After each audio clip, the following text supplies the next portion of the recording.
Hi അസ്സലാമു അലൈക്കും, welcome back. അപ്പോൾ ഞാൻ കുറേ ദിവസമായി കേട്ടോ ഇങ്ങനെ കുറച്ച് തേങ്ങ മുള വന്നിട്ട് അങ്ങനെ നിൽക്കുന്നുണ്ടായിന്. അപ്പോൾ അത് പൊട്ടിക്കണം എന്ന് വിചാരിച്ചിട്ട് അങ്ങനെ വെച്ച് ലാസ്റ്റ് ഇതുപോലെ അടിപൊളിയായിട്ടുള്ള കുറച്ച് പൊങ്ങ് കിട്ടിയിട്ടുണ്ട്. അപ്പോൾ നമ്മൾ കണ്ണൂരുള്ളവർ ഇങ്ങനെ പൊങ്ങ് തന്നിട്ടാ പറയുക. നിങ്ങൾ മറ്റുള്ള നാട്ടിൽ ഉള്ളവരുണ്ടെങ്കിൽ എന്താ പറയുകയെന്ന് വേറെ പറയുന്നുണ്ടെങ്കിൽ കമൻറ്റ് ചെയ്യണേ.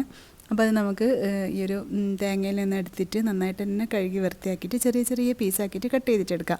ഇത് വെച്ചിട്ട് ഞാനിവിടെ ഒരു അടിപൊളി ഷെയ്ക്കാണ് കേട്ടോ ഉണ്ടാക്കുന്നത്. നമുക്ക് എല്ലാവർക്കും ഭയങ്കര ഇഷ്ടമുള്ളൊരു ഷെയ്ക്കാണ്. നമ്മൾ ഇളനീരൊക്കെ ഷെയ്ക്കാക്കൂലേ, അതിൻ്റെയൊക്കെ ഒരു ടേസ്റ്റ് തന്നെയാണ് ഉണ്ടാവുക. അപ്പോൾ നിങ്ങൾ ഉണ്ടാക്കി നോക്കിയിട്ടില്ലെങ്കിൽ എന്തായാലും ഒന്ന് ഉണ്ടാക്കി നോക്കാം കേട്ടോ. ഇനി ഇത് നമുക്കൊരു മിക്സിയുടെ ജാറിൽ ഇട്ട് കൊടുത്തിട്ട് ആവശ്യത്തിനുള്ള പാലൊഴിച്ച് കൊടുക്കുക. അപ്പോൾ ഞാനിവിടെ ഏകദേശം ഒരു പാക്കറ്റോളം പാലെടുത്തിട്ടുണ്ട്. ഇനി ഇതിലോട്ട് ആവശ്യത്തിനുള്ള പഞ്ചസാര ചേർത്ത് കൊടുക്കാം. മധുരമൊക്കെ നിങ്ങളുടെ ഇഷ്ടത്തിനനുസരിച്ചിട്ട് ചേർത്ത് കൊടുക്കുക. പിന്നെ ഒരു 2-3 ടേബിൾ സ്പൂൺ നിറച്ച് തന്നെ പാൽപ്പൊടി ചേർത്ത് കൊടുക്കുക. പിന്നെ ഐസ് ക്യൂബ്സും കുറച്ച് വെള്ളവും കൂടി ചേർത്തിട്ട് നന്നായിട്ടൊന്ന് അരച്ചെടുക്കുക. അപ്പോൾ ഇത് അരിച്ചിട്ടൊന്നും എടുക്കുന്നില്ല കേട്ടോ. നമ്മൾ ഇളനീരെല്ലാം ചെയ്യുന്ന പോലെ തന്നെ അങ്ങനെ തന്നെ കുടിക്കുക ചെയ്യുക. അരിക്കേണ്ടൊന്നും ആവശ്യമൊന്നുമില്ല. നന്നായിട്ട് തന്നെ അരച്ചെടുത്ത് കഴിഞ്ഞാൽ നല്ല അടിപൊളി ഷേക്കായിട്ട് തന്നെ കിട്ടും.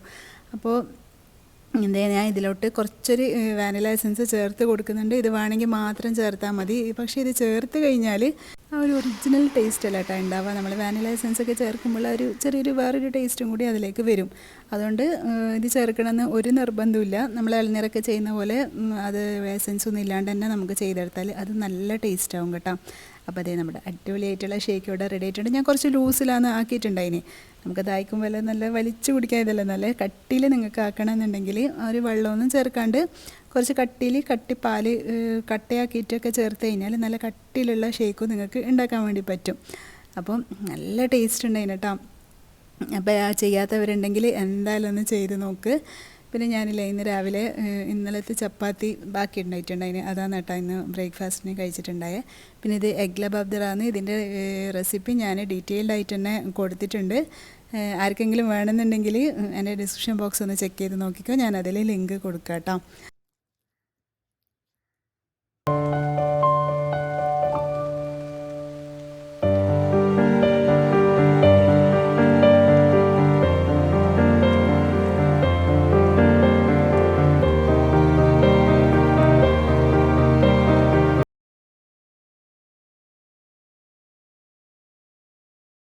പിന്നെ ഞാനിന്ന് കുറച്ച് ചിക്കൻ ബിരിയാണി എന്നിട്ട് ഉണ്ടാക്കുന്നത്. കാരണം രാത്രിത്തേക്കും നമുക്ക് പിന്നെ വേറെ പണിയൊന്നും ഇല്ലല്ലോ.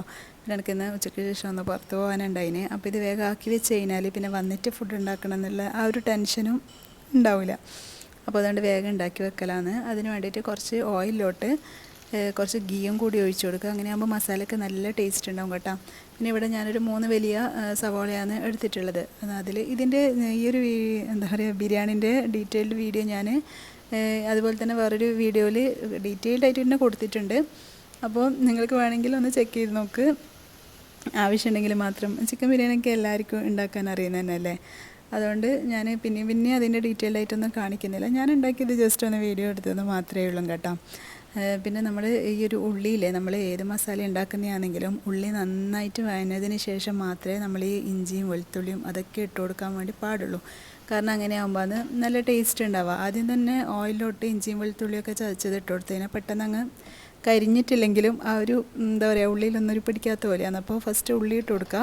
അത് നന്നായിട്ട് തന്നെ വഴഞ്ഞ് കഴിഞ്ഞാൽ മാത്രം നമ്മൾ ഇഞ്ചി വെളുത്തുള്ളി പേസ്റ്റ് ഇട്ട് കൊടുക്കുക. ഞാനില്ല ഇവിടെ തക്കാളിയും കൂടി ഒന്നിച്ചിട്ട് പോയതാണ്. അതിന് ശേഷം അതിൻ്റെ ഒരു റോ സ്മെല്ലൊക്കെ മാറിയതിന് ശേഷം മാത്രം തക്കാളി ഇട്ട് കൊടുത്താൽ മതി. അല്ലെങ്കിൽ കുഴപ്പമൊന്നുമില്ല, പറഞ്ഞതെന്ന് മാത്രമേ ഉള്ളൂ. പിന്നെ ഞാൻ ബിരിയാണിയിൽ ഞാൻ എപ്പം പറയുന്ന പോലെ തന്നെ മഞ്ഞൾപ്പൊടിയും അതുപോലെ തന്നെ ഗരം മസാലയും മാത്രമേ ഇടലുള്ളൂ കേട്ടോ. മറ്റുള്ള മല്ലിപ്പൊടി മുളക് പൊടി അതൊന്നും ഇട്ട് കൊടുക്കലില്ല. പിന്നെ ചിക്കന് മാരിനേറ്റ് ചെയ്യുമ്പോൾ നമ്മൾ ഓൾറെഡി മുളക് പൊടി ഇട്ട് കൊടുക്കുമല്ലോ. അതുകൊണ്ട് ഞാൻ പിന്നെ മസാലയിൽ അതൊന്നും ഇട്ട് കൊടുത്തിട്ടില്ല. ചിക്കൻ ഇങ്ങനെ സാധാ എന്താ പറയുക ഉപ്പും മുളകും അതുപോലെ തന്നെ മഞ്ഞൾപ്പൊടിയും പിന്നെ കുറച്ച് ഗരം മസാല പൗഡറും കുറച്ച് നാരങ്ങാ നീര് ചെറുനാരങ്ങൻ്റെ നീരും കൂടിയിട്ട് കുറച്ച് സമയം ഒന്ന് മാരിനേറ്റ് ചെയ്ത് വെക്കും, ഒരു അരമണിക്കൂറെങ്കിലും. എന്നിട്ട് മസാലയിലിട്ടിട്ട് കൂടുതൽ അങ്ങനെ ഇളക്കണ്ട കേട്ടോ. ആ ഒരു മുളക് പൊടിയൊക്കെ ആ ഒരു ഉള്ളിയിലൊക്കെ ഒന്ന് ആവുന്ന രീതിയിൽ അങ്ങനെ കൂടുതൽ ഇളക്കിയെടുക്കണ്ട കേട്ടോ. കാരണം നമ്മളിങ്ങനെ ഫ്രൈ ആക്കാണ്ട് മസാലയിലോട്ട് ചിക്കനൊക്കെ ഇട്ട് കഴിഞ്ഞാലാണ് ആ ഒരു ചിക്കൻ്റെ സ്റ്റോക്കെല്ലാം ഇറങ്ങിയിട്ട് നല്ലൊരു ടേസ്റ്റ് ഉണ്ടാവുക മസാലക്ക്. നമ്മൾ ഫ്രൈ ആക്കിയിട്ടൊക്കെ ചേർക്കുകയാണെങ്കിൽ ടേസ്റ്റ് ഉണ്ടാവും. പക്ഷേ ആ ഒരു എന്താ പറയുക അത് വെന്തിട്ടല്ലേ നമ്മൾ ഇതിലോട്ട് ഇടുന്നത്. അപ്പോൾ അതിൻ്റെ ഒരു സ്റ്റോക്കും കാര്യങ്ങളൊന്നും ഇറങ്ങുന്നില്ലല്ലോ. നമ്മളിങ്ങനെ മാരിനേറ്റ് ചെയ്തിട്ടാണ് ഇടുന്നുണ്ടെങ്കിൽ ആ ഒരു കളറും നമുക്ക് കിട്ടും. ആ ഒരു വൈറ്റ് കളറാവില്ല. എനിക്ക് ഈ മസാലയിൽ വൈറ്റ് കളറിൽ ചിക്കൻ കാണുന്നത് അത്രയ്ക്ക് ഇഷ്ടമല്ല കേട്ടോ. അപ്പോൾ ഇങ്ങനെ ചെയ്ത് കഴിഞ്ഞാൽ നമ്മളൊരു ഫ്രൈ ആക്കിയിട്ടിട്ട ആ ഒരു ഫീലും ഉണ്ടാവും, ആ ടേസ്റ്റും ഉണ്ടാവും. അപ്പം എൻ്റെ മസാലയൊക്കെ റെഡി ആയിട്ടുണ്ട്. ഇങ്ങനെ നമ്മൾ സാധാ ദം ചെയ്യുന്ന പോലെ ദം ചെയ്തിട്ട് എടുക്കുക. ഞാൻ പറഞ്ഞല്ലോ ഇതിൻ്റെ ഡീറ്റെയിൽഡ് വീഡിയോ ചോറ് എന്താ പറയുക നെയ്ച്ചോറിൻ്റെതും ഒക്കെ ഞാൻ ഒരു വീഡിയോയിൽ കൊടുത്തിട്ടുണ്ട്. ഞാൻ വേണമെങ്കിൽ ലിങ്ക് കൊടുക്കാം, ഡിസ്ക്രിപ്ഷൻ ബോക്സിൽ ഒന്ന് ചെക്ക് ചെയ്താൽ മതി കേട്ടോ. അപ്പം നമ്മുടെ ബിരിയാണിയൊക്കെ ഇവിടെ റെഡി ആയിട്ടുണ്ട്. ദം ചെയ്യുമ്പം ചിലർ എന്താ പറയുക മസാല മൊത്തത്തിൽ പാനിലിട്ടിട്ട് അതിൻ്റെ മേലെ ചോറിട്ടിട്ടാവും ദം ചെയ്യുക. നമ്മളങ്ങനെയല്ല കേട്ടോ. ഫസ്റ്റ് കുറച്ച് മസാല ഇടുക, പിന്നെ ചോറിടുക, പിന്നെ മസാല ഇടുക, പിന്നെ ചോറിടുക, അങ്ങനെയാണ്. അപ്പോൾ അതിൻ്റെ ഇടയിൽ ഫ്രൈ ചെയ്ത ഉള്ളിയും അതുപോലെ തന്നെ മല്ലിയിലയും കുറച്ച് ഗരം മസാലയും ഇതൊക്കെ ഇട്ടിട്ട് ദം ചെയ്യുകയാണെങ്കിൽ അടിപൊളി ടേസ്റ്റാണ് കേട്ടോ. പിന്നെ ഇതൊക്കെ ചെയ്ത് കഴിഞ്ഞിട്ട് ഇതിൻ്റെ മുകളിൽ കുറച്ച് പശു നെയ്യും കൂടി ഗീയില്ലേ അതും കൂടി ഒരു 1-2 സ്പൂണ് ഒഴിച്ച് കൊടുക്കുക. അതെന്തായാലും മസ്റ്റാണ്. നമുക്കിത് ഇവിടെ കാണിക്കാൻ വിട്ടുപോയതാണ് കേട്ടോ. അവസാനം അങ്ങനെ ഗീ ഒഴിച്ച് കഴിഞ്ഞാൽ നല്ലൊരു ഫ്ലേവറാണ് നമ്മുടെ ഈ ഒരു ബിരിയാണിക്ക് ഉണ്ടാവുക. അപ്പം അപ്പം നമ്മുടെ ചോറും കൂടി റെഡി ആയിട്ടുണ്ട്. അപ്പോൾ ഇത്രയൊക്കെ ഉള്ളൂ ഇന്നത്തെ വീഡിയോ എല്ലാവർക്കും ഇഷ്ടമായെന്ന് വിചാരിക്കുന്നു. ഇഷ്ടമായിട്ടുണ്ടെങ്കിൽ എന്നും പറയുന്ന പോലെ തന്നെ ലൈക്ക് ചെയ്യാനും ഷെയർ ചെയ്യാനും കമൻറ്റ് ചെയ്യാനൊന്നും മറന്നു പോകരുത്. നിങ്ങളൊരു ഹേർട്ടെങ്കിലും കമൻറ്റ് ചെയ്യാട്ടോ. ആരും ലൈക്കും ഷെയറും കമൻറ്റും ഒന്നും ചെയ്യുന്നില്ല. അപ്പോൾ എന്തായാലും ഒന്ന് ചെയ്യുക. ഷെയർ ചെയ്തിട്ടില്ലെങ്കിലും ജസ്റ്റ് ഒന്ന് ഒരു ഹേർട്ടെങ്കിലും കമൻറ്റ് ചെയ്യാട്ടോ. അങ്ങനെ ആകുമ്പോൾ വീഡിയോ റീച്ച് ആവുള്ളൂ. പിന്നെ ഞാൻ ലോങ് വീഡിയോ കുറേ ദിവസത്തിന് ശേഷം ഇങ്ങനെ ഓരോന്ന് ഇടുന്നത്. അധികം ഷോർട്ട് തന്നെയാണ് ചെയ്യൽ. അപ്പം കാണാത്തവരുണ്ടെങ്കിൽ എന്തായാലും ഒന്ന് വീഡിയോസൊക്കെ ഒന്ന് കാണുക, സപ്പോർട്ട് ചെയ്യുക.